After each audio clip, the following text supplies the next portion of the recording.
So Aging Better is a programme set up by the National Lottery Community Fund, the largest funder of community activity in the UK. And within our toolkit, we have a really nice section sort of explaining who we are and the approach that we've adopted as a programme across our network. And we very much have adopted what we've called a test and learn approach.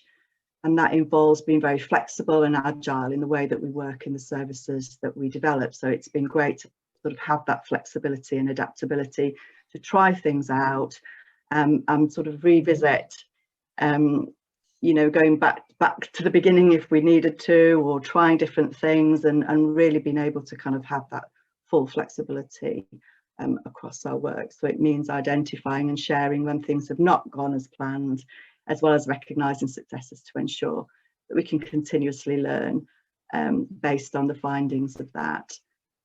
And it has all been about maximising impact through co-production and by harnessing the knowledge, wisdom and lived experience of older people.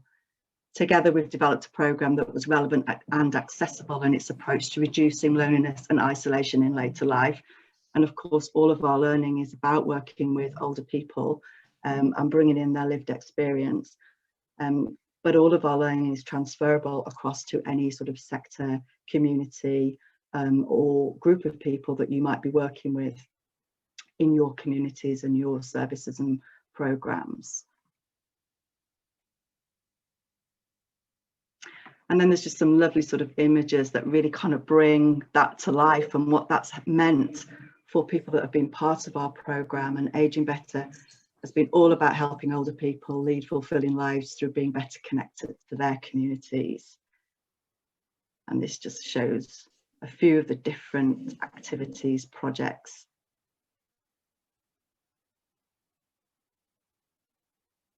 And the people that have been involved. So all of the imagery in our toolkit are real people that have been part of the programmes across our networks, and focusing on some of those lovely activities. And then this is just a shout out to the 14 local partnerships that are involved in that and have been involved in developing the toolkit as well. And we've all come together to help people in later life feel less isolated and lonely and get actively involved in their communities. Engage in the design and delivery of services that improve their social connections and be recognised for their positive contribution to society. And Aging Better, of course, use co-production to put the over 50s at the heart of absolutely everything they do. So it's very much a meeting of hearts and minds. And everyone that signs up to the festival will get a link to that toolkit when we launch it for real at the end of the festival. But I wanted to hand over to the panel now so you can get a flavour and different perspective from each of the panel members that are with us today, first and foremost, just to tell us a little bit about how they've been involved and what the impact has been for them. And then we'll bring Mo in as well from Maternity Voices Partnership to talk about things from her own perspective. So could I start with you, Maria? Are you okay to introduce yourself and just share whatever it is you'd like to share with the panel and the audience today? Thank you, Vicky. Thank you very much for inviting me. My name's Maria. I work as part of Aging Better in Birmingham, and I work for a health and wellbeing charity called Birmingham LGBT. So my work is focused around the lesbian, gay, bisexual and transgender communities in Birmingham and the surrounding areas. And I'm talking about a group of people who have had lifetimes of discrimination and abuse and are understandably wary about working with anyone really to create groups, activities and services. And so working in a co-productive way has been absolutely vital to make sure that we're listening to people's voices, what they actually need, that we're engendering trust, and that we can support people in the way they want to be supported to do the things that they want to do, which meet their needs and bring people together to combat loneliness and isolation. Thank you. Thanks very much, Maria. can I come to you now, Simon, from Aging Well Torbay? Hi there, so I'm Simon from Aging Well Torbay. I guess similar to the previous speaker, all elements of our programme sit within the definition of co-production. I think I'd probably like to use the term engagement-led. So we don't do anything without engaging and listening. And that's been at the sort of programme level and within all the projects that have ensued since. Our model is a neighbourhood model, and the sort of kind of basis of all of it is a team of fantastic community builders using asset-based community development to reach into those neighbourhoods, build trust and relationships, find connections and connectors, and stimulate the people to run activities themselves with each other, which are things they want to do, which they love and care about. But our co-production has also, and co-design has been in also testing, commissioning more collaboratively. So we've got a project called FAIR, for example, where that's a coming together of lots of different advice partners. But it's not them delivering in the way they used to, it's them training up older people to go out into neighbourhoods and to support other people. And also in terms of governance and monitoring. So our programme board is largely made up of older people rather than agencies. And we've also had a team of citizen evaluators who've been helping our independent evaluator capture what's been happening and report on that. So that's us, thank you. Great, thanks very much, Simon. Bianca. Hello, I'm Bianca from Bristol Aging Better. I've worked for BAB since the programme started in 2015, actually. I don't know if I quite call myself a veteran, because there were actually older people involved with the programme before that who were involved in actually writing the bid and starting to shape the programme plan before we started commissioning. But I've been very fortunate to be have really close relationships with a lot of our older volunteers. The two sort of main things at a kind of programme management level that we've done with older people is that we've had, I mean, similar to Torbay, we've had older people involved in commissioning. So in every commissioning panel we've commissioned a lot of different projects across Bristol. We've tried out lots of different approaches tackling isolation loneliness, and on every one of those panels we had an older volunteer. We also had a team of 11 community researchers, so similar to the community evaluators, who work with our evaluation team at the university to assess our projects. They also did quite a bit of groundwork before we started commissioning as well, in sort of doing an asset map of the city. And I mean, that group have both been a huge asset to the programme in ensuring that it's co-produced and helping to sort of drive it in a really positive way. But also it's been a benefit for them as well. I hope that the feedback is that it has been. So working with older people who were sort of adjusting to retirement in most cases, and you know, finding something where they could use their energy and their time as they wanted without the stress of continuing on with a paid role. So yeah, that's been wonderful. I mean, there's other things that I can talk about, the asset-based community development projects that we commissioned, and also the microfunding scheme we had, the Community Kickstart Fund, which was really about trying to target groups of older people that need some funding to set up activities that they want and they need, rather than a bid writing process that's only open to established organisations as well. Fantastic, thank you for sharing quite a lot there in quite a short space of time. Emma. Hi everyone, I'm Emma and I work for Social Enterprise Kent as the Ageless Thanet Learning Officer. So I've been involved with Ageless Thanet since near enough the beginning in 2015. And my role's mainly been focused on sort of the communications aspect of the project, which has sort of really given me a great insight across the whole of the project. And I've worked quite closely with a lot of the older people who sit on our governance panel. So they're involved in making all the key decisions on the project. Similarly to what my colleagues have said, you know, we don't do anything without consulting people first, which, you know, that helps sort of keep us accountable to make sure that we are putting older people at the heart of what we do. Again, similarly to Bristol, we've had a community fund, which again, we had older people sitting on the panel there who made all the decisions about who got the funding, and they took the time to read the applications, and they were heavily involved in the scoring as well, which has been really lovely.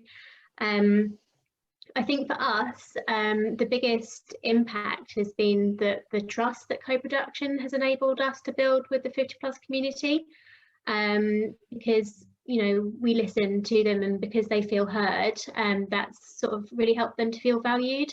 So I think that's been a real key takeaway for us. Great, thanks so much, Emma. And over to you, Mo, now, just to give us a different perspective outside of the Aging Better programme around co-production. Okay, hello. I am from the maternity world.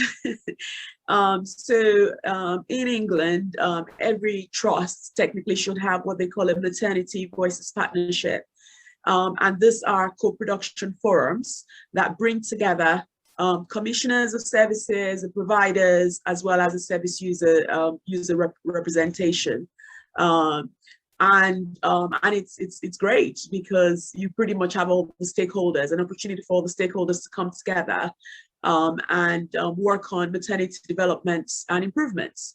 And what I really love about this approach is that you kind of move away from sort of delivering care to people or for people to actually delivering care with, you know, with those who are involved, and it really centers the service users, you know. And I would say that because of that, if done properly, it saves money, it saves time, and everyone is the better and the happier for it. So why did I get involved? Well, I had a challenging experience with my first birth. That was really, really difficult in a range of ways, and really affected me. And you know, I still kind of have the sprinkles of it in my life. It stays with you, really, some things for a lifetime. And so when I started kind of rising from the deep darkness that I descended into, if I may put it that way, one of the things that I did was to go to what they used to call the MSLC's Maternity Services Liaison Committee. That was before what they now call the MVPs. And at that meeting, I noticed that they wanted to hear my voice as a service user. And I started realizing that my voice as a service user matters. And there is an empowerment that comes from that. And sort of moving from really mourning this experience that you couldn't have and the experience you had, to being empowered to think beyond that, to move beyond the wallowing and the grieving. Not that it's still, you don't feel the sadness, but you know that you can do something for the future. It doesn't have to be like that again. So for me, it was about, well, if I was going to use the service again, or for my children or other moms and families coming after me, they could have a better experience. And so when the opportunity came to chair my local Maternity Voices Partnership, before I knew what was being required of me, I volunteered. I wanted to be in the forefront of helping to move forward improvements and developments in a co-productive way that brings people together to make a difference for themselves. And I will stop there. Thank you. Fantastic. Thank you so much, and for sharing your own personal experiences and how you got involved as well. That's really helpful, Mo. Thanks. So I'm going to open up the floor to questions now. So if there's anything that's come up in sort of listening to our panel just now, or any sort of burning questions that have come up for you across the festival that you'd perhaps like to put to our panel this morning, then please do put your questions in the chat to get the conversation going. I'm just going to give a couple of key things that the panel might like to come in on and give us your thoughts around. And that includes maybe some of the challenges that you've been up against on this journey and how you've managed to overcome those challenges, or sort of, I suppose, go back to the drawing board, if you like. Maybe some of the personal impacts that that's had for you or the program that you're working with. And then if you were to go back to the beginning, is there anything that you would do differently? I'm sure there are things that you would do differently. But is there anything sort of that you might like to share with our audience today, that, you know, if someone was coming into co-production maybe for the first time?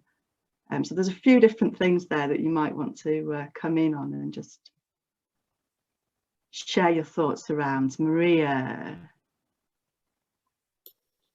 Hi, I want to know something about the challenges. I think it's been quite a new experience from the way I've worked before, where I've worked on a very service-based model, providing services to people. And obviously this is a program that's been funded. It's a test and learn program. So we need to do things like make sure that we're learning all the way and recording what we learn, recording information about our participants, getting feedback, finding out how groups have overcome their own difficulties, how we've problem solved together. And it's quite difficult if you feel like I do, the kind of middle person. You've got your community-led groups and your active citizens and volunteers, and people that want to get involved on one side, and you've got your infrastructure and your governance and your reporting and monitoring and evaluation on the other.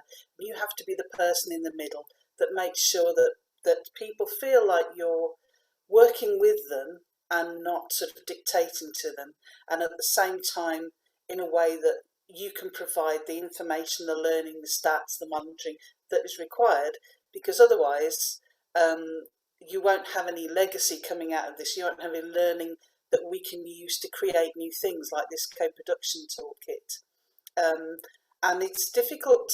It can be difficult when you're working with volunteers to get them to feel like they're in charge and you're not in charge, and that they don't have to sort of do things to please you as the worker. That it's actually okay for them to criticise you, to pull you up on things, to tell you that you're not giving them what they need. And that takes a bit of time. And I think one of the lessons we always learn about community development in all its forms is you can't rush it. You've got to build that trust. You've got to build that relationship with people. But it's given me a lot of things to think about. It's really helped my development, and so I've got a lot out of that as well. And there's nothing that makes you feel better than you can see someone who's blossoming in confidence and they're getting skills, and it's almost like you have to get to a point where they're looking for permission. How could I possibly run a group? What do I know about this? I've not done this before. Is this okay for me to do? And you go, yes, it is. Please, go ahead, and I'll be here sort of in the background to help you.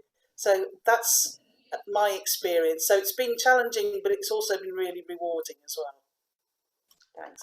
Fantastic. Thanks so much. You wanted to come in on that, Simon? Yeah, I think, well, there's been lots of learning, and I'm sure there's lots of things we've got wrong, but that's how we learned. But in terms of key challenges, I think I hadn't, as a sort of someone who was there from the very beginning and helped formulate the bid and then helped it move into implementation, I didn't realise actually how difficult it was to do something differently. And I'm particularly talking about asset-based community development. It was more challenging than I thought it would be. And that wasn't the practitioners, because they've done an amazing job.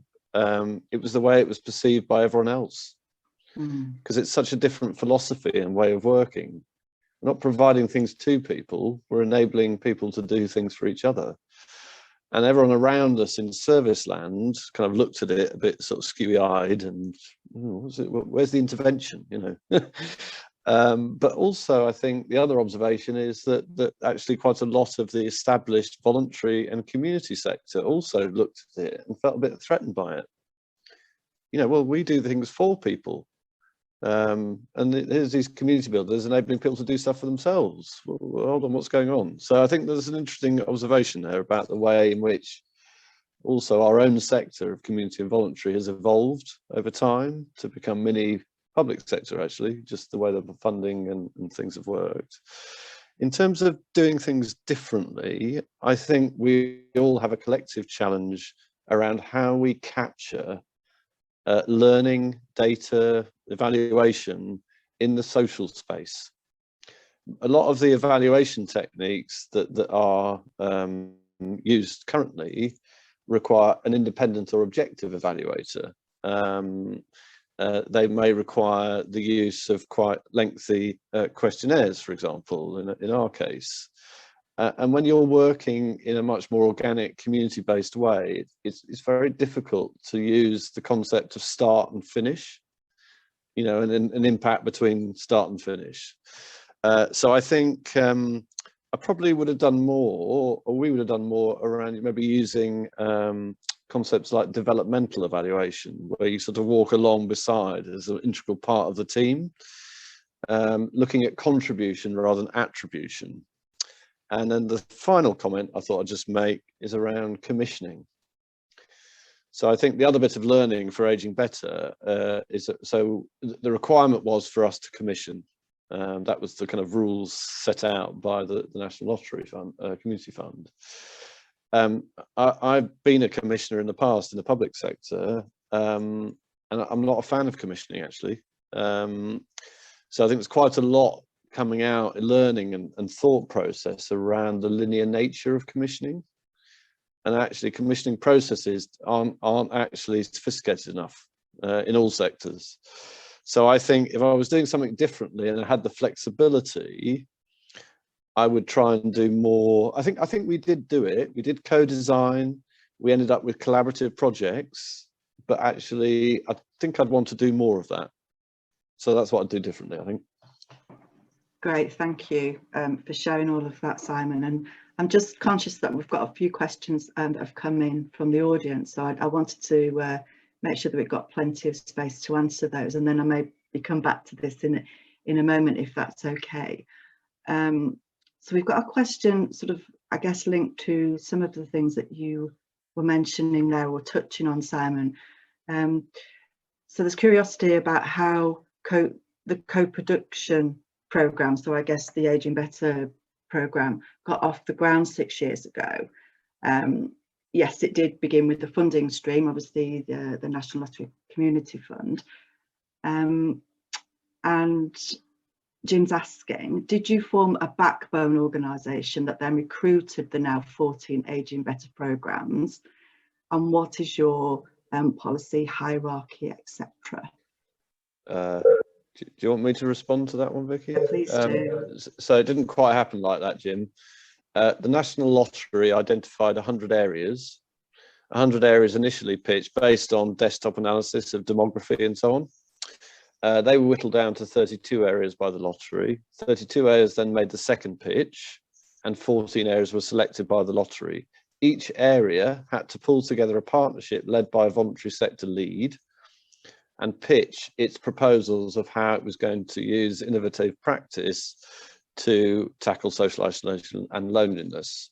What the lottery also did was advocate to us, applicants, you know, things like asset-based approaches and asset-based community development and co-production. So those things were used to stimulate our thinking, and then the lottery assessed which ones and made the selection of the ones it thought were the best fit.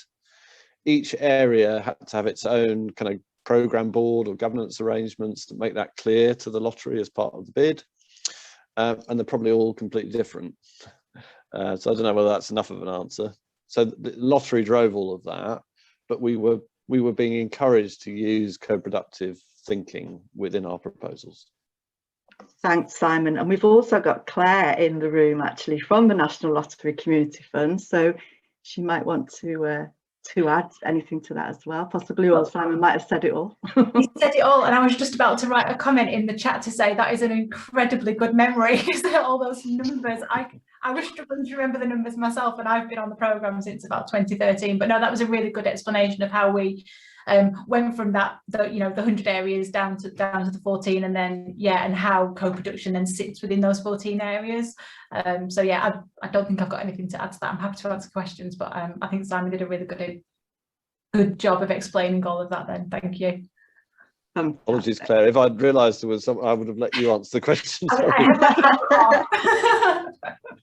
We just spotted Claire in the room there, so it was a great opportunity to bring Claire in. Okay, so we've actually got a question for you, Mo, from Marianne. And Marianne's interested in how maternity services have changed through the partnership. I think it's changed in a number of ways. And of course, it's worth saying that the Maternity Voices partnerships, they sort of not all at the same level, because they started about, I think, in 2016 or so with what is known as the Better Birth Report. That sort of established them as sort of the tool, the co-production forum, through which the local maternity assistants should involve service user voice. And not every single trust started immediately, so in my area, for example, we started over 2 years ago. So they're all at sort of different development points, but sort of overall, in terms of the model, one key thing that this approach does is really putting the service user at the center of the care that they are receiving. And that makes a huge difference. Again, I go back to myself very, very briefly, and I talk about sort of moving from being a patient to being a partner in my own care. Because of course, pregnancy and birth, in any case, is not an illness. It's just sort of a normal part of our, physiology, in any way. And one of the things that I personally have found in my experience with my involvement is that it's really galvanized and empowered me to see myself, and I would say others as well that I interact with, that I hear from, to become active participants in their own care. That could be from as simple as giving feedback through a survey. But unlike, say, the hospital doing a survey, through the MVP, the chair should be a service user, and there should be about 1/3 of the MVP core membership should have service user representation of some sort. That could be service users like myself who are not connected to a particular organization, or it could be organizations in the community who have a representation, sort of speaking on behalf of the service users that they hear from. And so you have a number of ways that service users can be involved and their voices heard. But unlike what used to be done in the past, where you would have sort of kind of like groups where parents would, they might have like a focus group, or the trust might go out and canvass opinions, and then they decide, the priorities of what needs to improve and how to do it. This time around, service users have a say, from the feedback collection to looking at how to, develop things and how to improve things. And they bring a perspective that is just not the same as the perspective of the provider or the commissioner. And I would say overall, it humanizes the interactions, between the three, the commissioners, the providers, and the service users. And it really makes a difference for those who provide, because again, they're not just dealing with patients, it's not just a conveyor belt, who is the next person and the next person. You're dealing with another human being, and the care you're providing is going to impact them for life. And it really, really, really brings it home in a way that I would say without the Maternity Voices partnerships, it just wouldn't be there. And I am so thankful that we have this, and it's an approach really that other sectors, I would say, could, do with in centering and really, really empowering service users.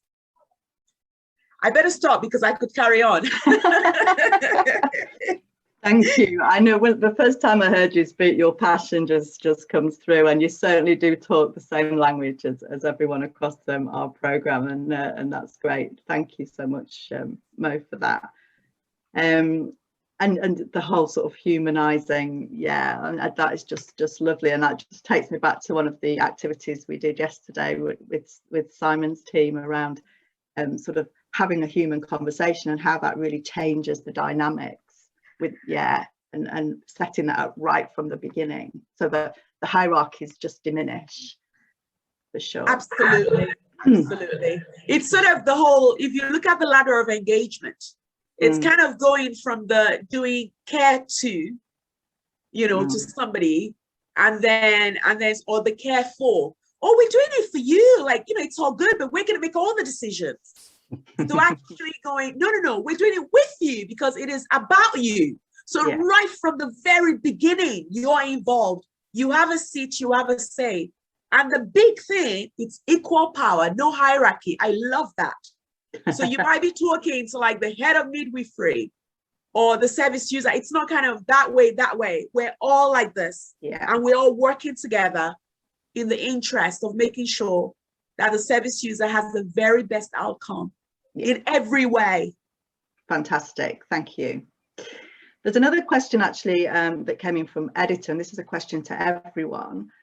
What was the one thing that you tried in relation to co-production that didn't work?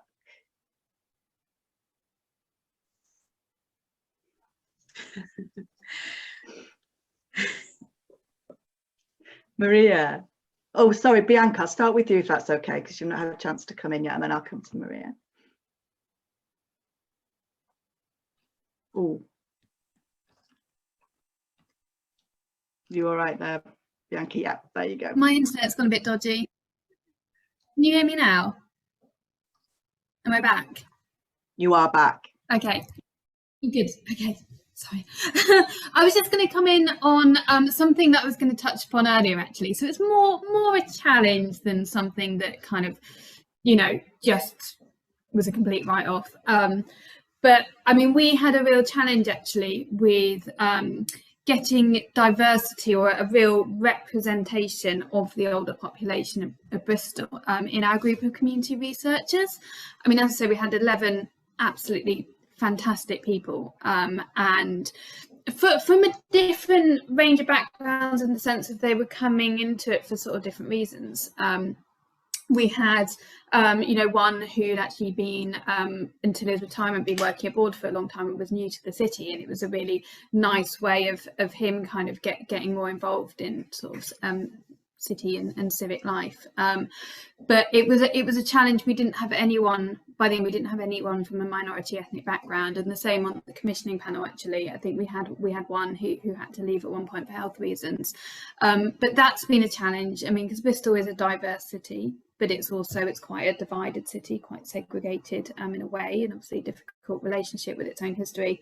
And I think there are things we could have done to in the recruitment process for community researchers and commissioning panel members to sort of make it seem less academic. I know it sounds silly because it's working with the university, but potentially I'll post a link to an evaluation project we actually did on the community researchers, which made the recommendation that we could have looked at having some outside researchers, so people who don't necessarily identify strongly with the community that they're actually working with or they're evaluating, and some inside as well. So actually having some of those people kind of in those communities that are being served, those service users, contribute to the evaluation as well, and not just as participants being evaluated.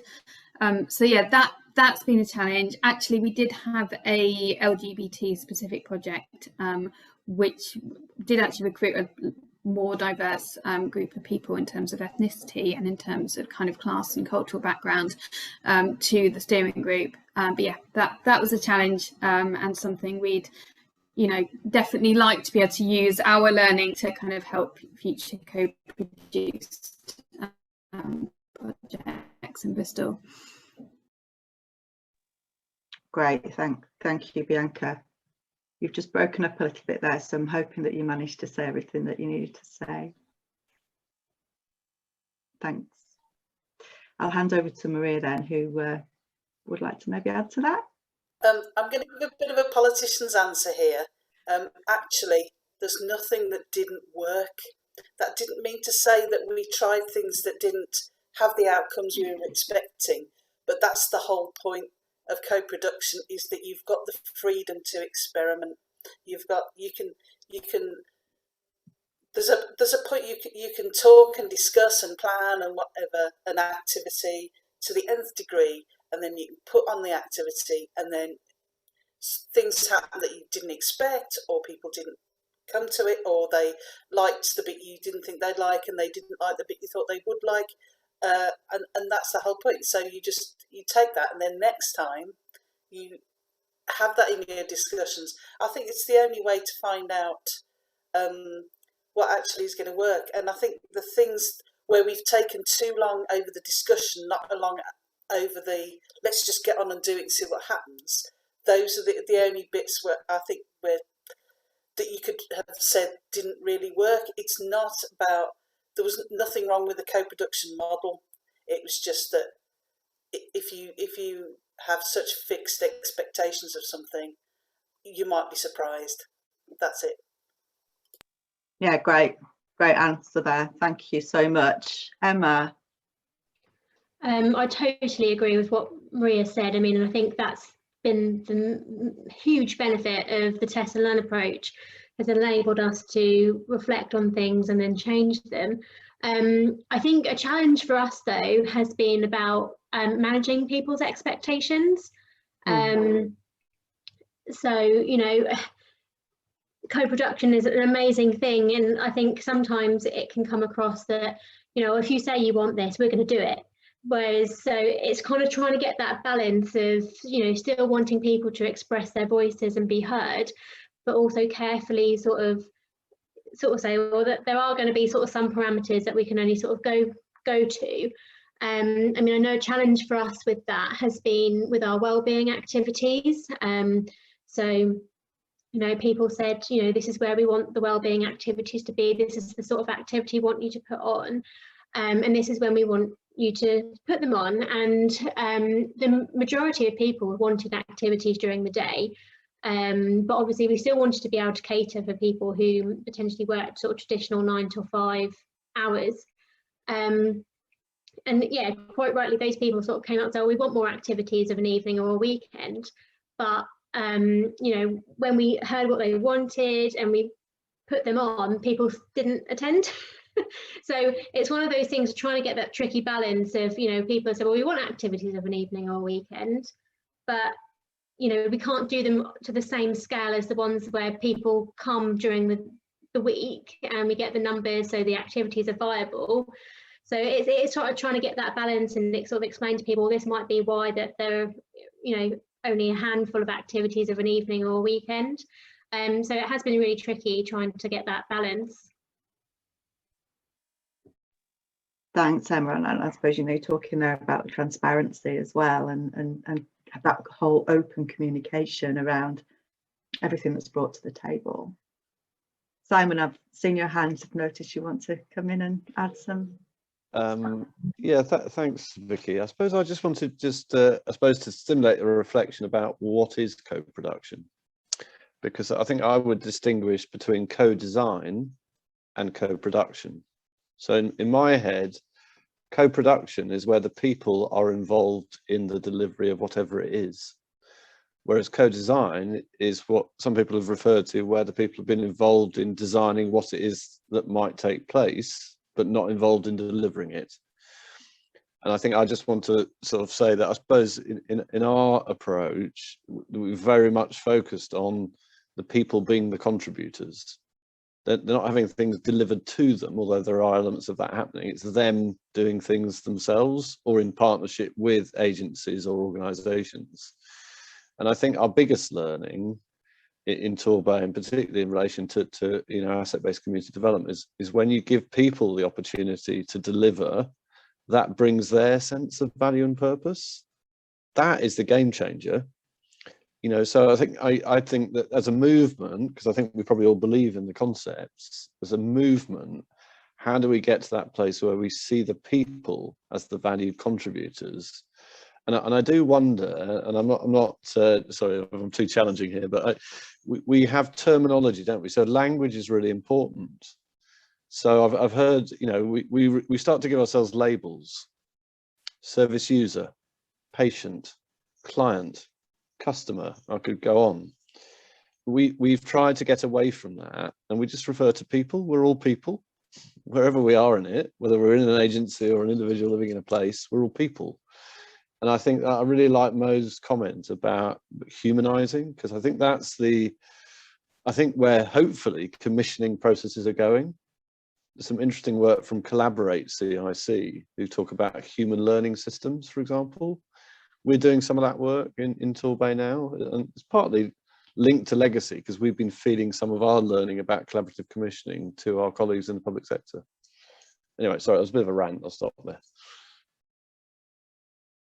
Not at all. And I think that's actually a lovely place to end, Simon, you know, just contemplating on that whole idea of, you know, this is very much a movement that we're all passionate about, and it's how we can take that forward and, yeah, start to change the language and the terminologies and the labels that we place on ourselves, because we've all sort of talked in that language on the panel, even though, you know, we believe in the kind of equality of everyone involved. So I'm just going to pop my email address in the chat. So if you have got a question that you haven't had a chance to ask the panel today, thank you, Claire. Thank you very much for coming. Then please do email them, and I can channel those and field those to the relevant partner, or open that question up to the panel. Thank you very much for your questions, and thank you to the panel for a very rich and interesting conversation and dialogue around co-production models and how we take those apart and move those forward. And thank you very much. Sorry, I'm getting a little bit throaty because I've been talking so much over the course of the week. And I just wanted to flag that we've got one more session left this week. We've got our end of week celebration, which is at 2:45. You should all have the link for that. So if you would like to come over and join us for that end of week celebration session, where there is a little bit more time to reflect on the toolkit actually, and how you might use the toolkit going forward, then please do come along. Everybody is welcome to that.